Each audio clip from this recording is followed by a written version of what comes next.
আজকে আমি একটা রেড রোজ প্রিজার্ভ করবো। এটা বেসিক্যালি আমি গিফট পেয়েছিলাম, তো এটা আমি ফার্স্টে ড্রাই করে নিয়েছি। ড্রাই করার পর এর পেটালসগুলো দিয়ে আমি একটা ইয়ারিং বানাবো আর একটা কোস্টার বানাবো। ইয়ারিংটা কমপ্লিট হওয়ার পর আমি গোল্ডেন ইউজ করেছি, বেসিক্যালি পিগমেন্টটা।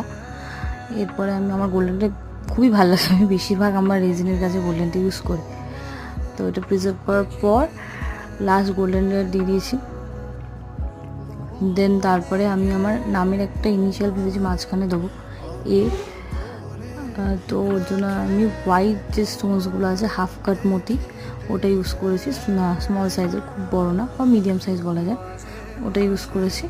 তো হওয়ার পর এটা ফাইনাল রেজাল্ট। ফার্স্ট একটা বুকমার্ক এটাও করেছিলাম, ওটার পর ওটা রেকর্ড করা হয়নি।